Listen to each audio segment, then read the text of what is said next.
మొన్న ఢిల్లీలో ఒక 25 ఏళ్ల అమ్మాయి తన అక్క పెళ్లిలో డాన్స్ చేస్తూ హార్ట్ అటాక్ వల్ల చనిపోయింది. నిన్న జిమ్లో ఒక 20 ఏళ్ల కుర్రోడు హార్ట్ అటాక్ వల్ల చనిపోయాడు. ఈరోజు ఒక 15 ఏళ్ల అమ్మాయి తన స్కూల్లో తన క్లాస్ రూమ్లోనే హార్ట్ అటాక్ వల్ల చనిపోయింది. ఇలా ప్రతిరోజు ఇండియాలో కొన్ని వందల మంది హార్ట్ అటాక్ వల్ల చనిపోతున్నారు. ఇలా చనిపోయే వాళ్ళల్లో ఎక్కువగా 25 నుంచి 30 ఏళ్ల వయసు లోపల వాళ్ళే ఉన్నారు. ఒకప్పుడు హార్ట్ అటాక్ అంటే 60 ఏళ్లు దాటిన ముసలి వారికి మాత్రమే వచ్చేది. కానీ ఇప్పుడు స్కూల్లో చదువుకునే పిల్లలకి, కాలేజ్లో చదువుకునే పిల్లలకి, ఉద్యోగం చేసే వాళ్ళకి, ముసలి వాళ్ళకి ఇలా చిన్న పెద్ద అని తేడా లేకుండా ప్రతి ఒక్కళ్ళు హార్ట్ అటాక్ వల్ల చనిపోతున్నారు. ఇలా హార్ట్ అటాక్ రావడానికి గల కారణం కొందరేమో కోవిడ్ వ్యాక్సిన్ అంటున్నారు, ఇంకొందరేమో జిమ్లో ఎక్కువగా ఎక్సర్సైజ్ చేయటం వల్ల అంటున్నారు, ఇంకొందరేమో ఎక్కువగా లావు ఉండటం వల్ల హార్ట్ అటాక్ వస్తుంది అంటున్నారు. కానీ వీటన్నిటిలో ఏది నిజం? హార్ట్ అటాక్ ఎందుకు వస్తుంది? దీన్ని మనం ఆపగలమా? వేరే కంట్రీస్తో పోలిస్తే ఇండియాలోనే ఎక్కువ హార్ట్ అటాక్స్ ఎందుకు వస్తున్నాయి? ఈ హార్ట్ అటాక్లు మనకు రాకుండా ఉండాలంటే మనం ఏం చేయాలి? ఈ వీడియో ఉద్దేశం మిమ్మల్ని భయపెట్టడం కాదు, దీని గురించి తెలుసుకుని మిమ్మల్ని, మీ ఫ్యామిలీని కాపాడుకుంటారు అనే ఒక చిన్న ప్రయత్నం. Welcome to the show. My name is Chandu Kodali and you are watching the documentary on Indian heart attacks. ముందుగా హార్ట్ అటాక్ గురించి తెలుసుకుందాం. జనరల్గా మీరు వాటర్ మోటార్ చూసే ఉంటారు. ఇది మన ఇంటిలో సంపు దగ్గరలో కానీ లేకపోతే బోర్ దగ్గర కానీ ఉంటుంది. దీని పని ఏంటి? వాటర్ని ఒక చోట దగ్గర నుంచి ఇంకో చోటకి పంపించటం, అంటే పంప్ చేయటం. ఇది ఎలా పనిచేస్తుందో సేమ్ మన హార్ట్ కూడా అలానే పనిచేస్తుంది. ఈ వాటర్ మోటారు వాటర్ని పంప్ చేస్తుంది, మన హార్ట్ బ్లడ్ని పంప్ చేస్తుంది, అంతే. మన బాడీలో ఏ పార్ట్ పనిచేయాలన్నా కూడా వాటికి బ్లడ్ కావాలి. ఈవెన్ మన కాలు చిటికిన వేలు పనిచేయాలన్నా కూడా దానికి బ్లడ్ కావాలి. సో వీటన్నిటికీ బ్లడ్ ఎవరు పంపిస్తారు? మన హార్ట్. మన హార్ట్ ఒక మోటార్ లాగా వర్క్ చేసి ఈ పార్ట్స్ అన్నిటికీ బ్లడ్ పంపిస్తుంది. అప్పుడు ఈ వర్క్ చేస్తాయి. మరి హార్ట్ పనిచేయాలి అంటే దానికి కూడా బ్లడ్ కావాలి కదా. సో హార్ట్ తనకి తాను బ్లడ్ పంపించుకొని మిగిలిన పార్ట్స్ కూడా బ్లడ్ పంపిస్తుంది. మన చేతికి, కాళ్ళకి ఇట్లా చిన్న చిన్న నరాల్లాగా కనపడతా ఉంటాయి కదా, వీటిని ఆర్టరీస్ అండ్ వెయిన్స్ అంటారు. వీటి ద్వారా ఇవి పైప్స్ లాగా ఉంటాయి కాబట్టి ఈ పైప్స్ ద్వారానే బ్లడ్ అనేది అన్ని పార్ట్స్కి వెళ్తాయి, అన్ని పార్ట్స్ నుంచి హార్ట్కి వస్తాయి అన్నమాట. మనము వాటర్ మోటార్ని ఆన్ చేసినప్పుడు అని సౌండ్ వస్తుంది కదా, అంటే అప్పుడు మోటార్ వాటర్ని ఒక ఏరియా నుంచి ఇంకో ఏరియాకి పంప్ చేస్తుంది. సేమ్ ఇలానే హార్ట్ బ్లడ్ని ఒక ఏరియా నుంచి ఇంకో ఏరియాకి పంప్ చేసేటప్పుడు ఒక సౌండ్ వస్తుంది, అదే lub dub, lub dub. So heart మజిల్స్కి బ్లడ్ తీసుకెళ్లే పైప్స్ని కరోనరీ ఆర్టరీస్ అని అంటారు. అయితే ఎప్పుడైతే ఈ కరోనరీ ఆర్టరీస్ బ్లాక్ అవుతాయో అప్పుడు బ్లడ్ ఫ్లో అనేది ఆగిపోతుంది. మరి హార్ట్ పనిచేయాలంటే బ్లడ్ కావాలి కదా, ఈ బ్లడ్ ఫ్లో ఏమో ఆగిపోయింది. దీనివల్ల హార్ట్ పని చేయటం ఆగిపోతుంది. దీనినే హార్ట్ అటాక్ అని అంటారు. ఈ కరోనరీ ఆర్టరీ బ్లాక్ అవడానికి one of the most common reason ఏంటంటే ఫ్యాట్ మాలిక్యూల్స్. ఈ వెళ్ళే పైపులో మధ్యలో కొన్ని ఫ్యాట్ మాలిక్యూల్స్ అడ్డుపడతాయి అన్నమాట. దీనివల్లే బ్లడ్ ఫ్లో అనేది ఆగిపోతుంది. జనరల్గా ఓల్డ్ ఏజ్ పీపుల్లో ఏమవుతుందంటే ఈ కరోనరీ ఆర్టరీ, ఈ పైప్ ఉంటుంది కదా, ఈ పైపు ఏజ్ పెరిగే కొద్దీ వాళ్ళకి సన్నబడతా వస్తుంది అనమాట. సో సన్నగా అవటం వల్ల అందులోంచి బ్లడ్ వెళ్ళటం అనేది చాలా కష్టం అవుతుంది. సో వయసు ఎక్కువ ఉన్న వాళ్ళకి హార్ట్ అటాక్ రావడానికి అది వన్ ఆఫ్ ద రీజన్. కానీ కుర్ర వయసులో ఉన్న వాళ్ళకి ఆ పైప్ అనేది లావుగానే ఉంటుంది కదా, మరి వాళ్ళకు కూడా ఎందుకు హార్ట్ అటాక్ వస్తుంది? Because of this fat molecules. ఇందులో మధ్యలో వచ్చి ఫ్యాట్ ఇరుక్కుపోతుంది కాబట్టి, ఫ్యాట్ అక్యుములేట్ అవుతుంది కాబట్టి ఈ హార్ట్ అటాక్ వస్తుంది. స్టార్టింగ్లో మనం కొన్ని క్వశ్చన్స్ వేసుకున్నాం కదా, అదే జిమ్ ఎక్కువగా చేస్తే హార్ట్ అటాక్ వస్తుందా అని. జనరల్గా ఈ పైప్లో అటుపక్క ఇటుపక్క ఫ్యాట్ మాలిక్యూల్స్ ఉండటం వల్ల ఈ మధ్యలో వెళ్ళే బ్లడ్ స్లోగా వెళ్తుంది. అయితే ఎప్పుడైతే వీళ్ళు జిమ్ చేస్తారో, రన్నింగ్ చేస్తారో, డ్యాన్స్ చేస్తారో, ఇలా హై ఇంటెన్సిటీ వర్కౌట్ చేసినప్పుడు ఈ బ్లడ్ ఏం చేస్తుంది? ఫాస్ట్గా వెళ్ళడానికి ట్రై చేస్తుంది. కానీ ఇక్కడ స్పీడ్ బ్రేకర్ లాగా 2 ఫ్యాట్ మాలిక్యూల్స్ ఇక్కడ అడ్డుగా ఉంటాయి. అప్పుడు ఏం చేస్తాయి అంటే ఈ స్పీడ్ తట్టుకోలేక ఆ ఫ్యాట్ మాలిక్యూల్స్ బర్స్ట్ అయిపోతాయి అన్నమాట, అంటే పగిలిపోతాయి. అవి పగిలిపోయి ఆ చిన్న సందు ఉంటుంది కదా, వెళ్ళే బ్లడ్ వెళ్ళే సందు, ఆ సందు కూడా లేకుండా ఆ వెయిన్ ఆర్టరీ మొత్తాన్ని, ఆ పైప్ మొత్తాన్ని బ్లాక్ చేసేస్తుంది. అలా బ్లాక్ అవటం వల్ల ఈ బ్లడ్ ఫ్లో అనేది ఆగిపోతుంది. అప్పుడు హార్ట్ అటాక్ వస్తుంది. నెక్స్ట్, కోవిడ్ వ్యాక్సిన్ వేసుకున్న వాళ్ళకి హార్ట్ అటాక్ వస్తుందా అంటే దానికి ప్రూఫ్స్ లేవు. యాక్చువల్గా ఇంతకుముందు ఒక ఆర్టికల్లో ఇలా కోవిడ్ వ్యాక్సిన్ వేసుకోవటం వల్ల హార్ట్ ప్రాబ్లమ్స్ వస్తున్నాయని చెప్పి ఒక అతను రాశాడు. కానీ కొంతకాలం తర్వాత అతనే ఇంకో ఆర్టికల్ పబ్లిష్ చేశాడు. ఈ కోవిడ్ వ్యాక్సిన్స్ చాలా సేఫ్, దీనివల్ల ఎలాంటి ప్రాబ్లమ్స్ లేవు, ఆ చనిపోయిన వాళ్ళందరికీ ఎప్పుడో లాంగ్ టర్మ్ నుంచి హార్ట్ ప్రాబ్లమ్స్ ఉన్నాయి అని అతనే తిరిగి రాశాడు.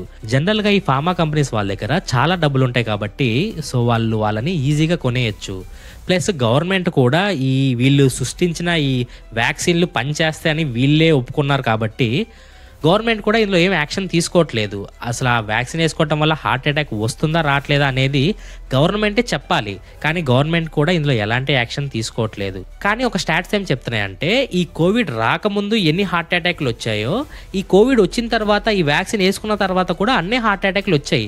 అప్పుడు ఎందుకు అవి బయటికి రాలేదంటే అప్పుడు ఈ ఇంటర్నెట్ ఫెసిలిటీ, ఈ సోషల్ మీడియా అంతగా ఎక్కువగా లేదు. ఇప్పుడు ఈ 5 years నుంచే ఇవన్నీ ఎక్కువగా ఉన్నాయి కాబట్టి అక్కడ పలానా చోట వాళ్ళు చనిపోయినా వీళ్ళు చనిపోయినా వెంటనే అవి వీడియో రికార్డ్ అయిపోయి మీమ్స్లో కానీ లేకపోతే ఇన్స్టాగ్రామ్లో, యూట్యూబ్లో ఇలా వచ్చేస్తున్నాయి. దానివల్ల జనాలు ఎక్కువగా ఈ వ్యాక్సిన్ తీసుకోవటం వల్లే చనిపోతున్నారు అని ఎక్కువగా భయపడుతున్నారు. Next obesity. ఎక్కువగా లావుగా ఉండటం వల్ల హార్ట్ అటాక్లు వస్తున్నాయా? ఎస్, వస్తున్నాయి. కానీ లావుగా ఉన్న వాళ్ళకి మాత్రమే హార్ట్ అటాక్ వస్తుందా? కాదు. సన్నగా ఉన్న వాళ్ళకి, చిన్నపిల్లలకు కూడా హార్ట్ అటాక్ వస్తుంది. అంటే ఒబేసిటీ ఒక్కటే హార్ట్ అటాక్ కారణం కాదు, ఇంకా చాలా రీజన్స్ ఉన్నాయన్నమాట. హార్ట్ అటాక్ రావడానికి మెయిన్గా 3 reasons ఉన్నాయి. అందులో ఫస్ట్ది జీన్స్. మన పేరెంట్స్కి కానీ తాతల ముత్తాతలు ఎవరికైనా కానీ హార్ట్ ప్రాబ్లమ్స్ ఉంటే మనకు కూడా వచ్చే ఛాన్సెస్ ఉంటాయి. సో వాటిని ఎర్లీగా డిటెక్ట్ చేస్తే అవి తగ్గించే ఛాన్సెస్ కూడా ఎక్కువగా ఉంటాయి. Next one, due to stress and anxiety. కొంతమందికి చాలా ఎక్కువ స్ట్రెస్ ఉంటుంది. అది వాళ్ళ ఆఫీస్ రిలేటెడ్ వర్క్ కానీ లేకపోతే ఇంట్లో ప్రాబ్లమ్స్ వల్ల కానీ లేకపోతే ఏ ప్రాబ్లం కానీ వాళ్ళకి చాలా ఎక్కువ స్ట్రెస్ ఉంటుంది అనమాట. దానివల్ల వాళ్ళ బాడీలో కూడా చాలా చేంజెస్ అవుతూ ఉంటాయి. Plus anxiety due to over thinking కానీ డిప్రెషన్ వల్ల కానీ వీటి వల్ల వాళ్ళకి sudden panic attacks, sudden blood rush ఇలాంటివి అవుతూ ఉంటాయి. వీటి వల్ల వాళ్ళకి హార్ట్ అటాక్ వచ్చే ఛాన్సెస్ కూడా ఉంటుంది. And third one and most important one is because of our self. అంటే మన వల్ల మనకే హార్ట్ అటాక్ వస్తుంది. వేరే కంట్రీస్ వాళ్ళు ఒకటి గట్టిగా నమ్ముతారు, అదే ద 3 white poison, అంటే 3 తెల్లటి పాయిజన్స్ అనమాట. అందులో ఫస్ట్ది సాల్ట్. ఒక మనిషి యావరేజ్గా రోజుకి 5 grams సాల్ట్ మాత్రమే తినాలి, కానీ మనం యావరేజ్గా 11 grams తింటామంట. 11 ఏంటి, ఇంకా ఎక్కువగానే తింటాం. మనం పెరుగులో సాల్ట్ వేసుకుంటాము, ఎందులో అయినా కూర తక్కువైతే సాల్ట్ వేసుకుంటాము, ఏదైనా స్నాక్స్లో సాల్ట్ వేసుకుంటాము. ఇలా ప్రతి దాంట్లో మనం సాల్ట్ ఎక్కువగానే తింటాం. Next sugar. మనం రోజుకి 50 grams షుగర్ మాత్రమే తినాలి, కానీ మనం ఒక కూల్ డ్రింక్ తాగితేనే అందులో 40 grams షుగర్ ఉంటుంది. ఆ ఒక కూల్ డ్రింక్ తాగుతామా? గులాబ్ జాములని, స్వీట్లని, వేరే వేరే ఐటమ్స్ ఏవి పడితే అవి స్వీట్ అంటేనే మనం ఒక సెలబ్రేషన్ లాగా తినేస్తాం. అండ్ మనలో చాలా మందికి ఫుడ్ తినంగానే ఏదైనా స్వీట్గా తింటే బాగుంటుంది అని చాలా కోరికగా ఉంటుంది. అండ్ థర్డ్ వన్ మైదా. ఈ మైదా గురించి అయితే చెప్పాల్సిన అవసరం లేదు. దీంతో చాలా రకరకాలమైన వండుకొని తింటూ ఉంటాం. ఈ టిఫిన్స్ అన్ని, బజ్జీలు, పునుగులు, గారెలు, బ్రెడ్లు, స్వీట్లు, పిజ్జాలు, బర్గర్లు, ఒబ్బో ఇలా ఇష్టం వచ్చినవి అన్ని మైదాతోనే వండుకుని తింటాం. అసలు మైదా అనేది ఒక వేస్ట్ ప్రోడక్ట్. దాంట్లో ఉన్న యూస్ఫుల్ ప్రోటీన్స్ అన్నిటిని ఫిల్టర్ చేసి లాస్ట్కి ఒక వేస్ట్ తెల్లటి పిండిని ఇస్తున్నారు, దాన్నే మైదా అంటున్నారు.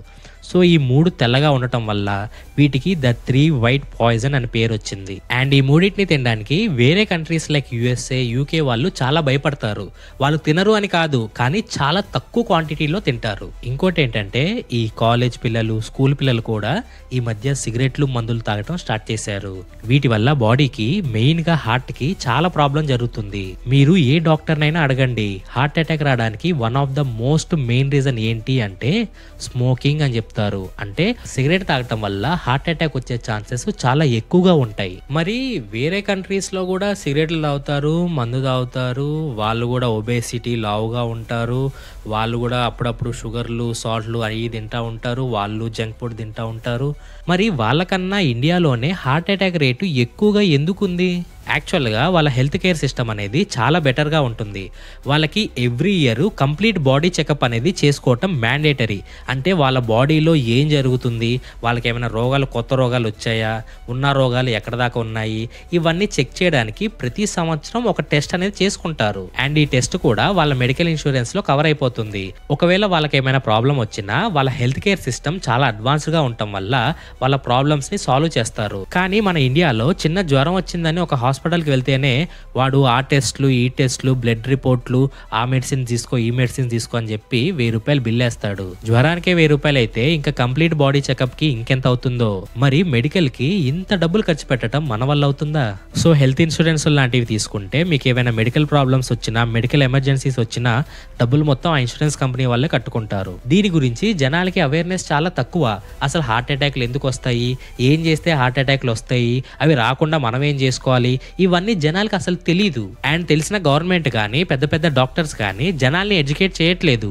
ఈ మధ్య కొంతమంది డాక్టర్స్ ఈ ఇన్‌స్టాగ్రామ్ రీల్స్ ద్వారా గానీ, లేకపోతే యూట్యూబ్ వీడియోస్ ద్వారా గానీ ఈ అవేర్‌నెస్ ని స్ప్రెడ్ చేస్తున్నారు. అండ్ వాళ్ళు చాలా మంచి పని చేస్తున్నారు. ఈ హార్ట్ ప్రాబ్లమ్స్ ని ఎర్లీగా డిటెక్ట్ చేయడానికి 300-400 ఖర్చు పెట్టి ఈసీజీ తీపించుకోండి. దానివల్ల మీకు ఏమైనా ప్రాబ్లం ఉంటే అందులో క్లియర్ గా అర్థమైపోతుంది. అప్పుడు మీరు డాక్టర్ దగ్గరికి వెళ్ళి దానికి అవసరమైన ట్రీట్మెంట్ ని తీసుకోవచ్చు. మన ప్రాణాలని మనమే కాపాడుకోవాలి కాబట్టి మన అలవాట్లను మార్చుకోవాలి. ఎక్కువ స్ట్రెస్ తీసుకోకుండా హెల్దీగా తిని మోడరేట్ గా వర్కౌట్ చేసి ఫిట్ గా ఉండండి. అండ్ మీకు ఏదైనా చిన్న అనుమానం ఉన్నా కూడా వెంటనే డాక్టర్ ని కన్సల్ట్ అవ్వండి. That's all for today. మీకు ఈ వీడియో నచ్చుంటే వీడియోని లైక్ చేసుకోండి.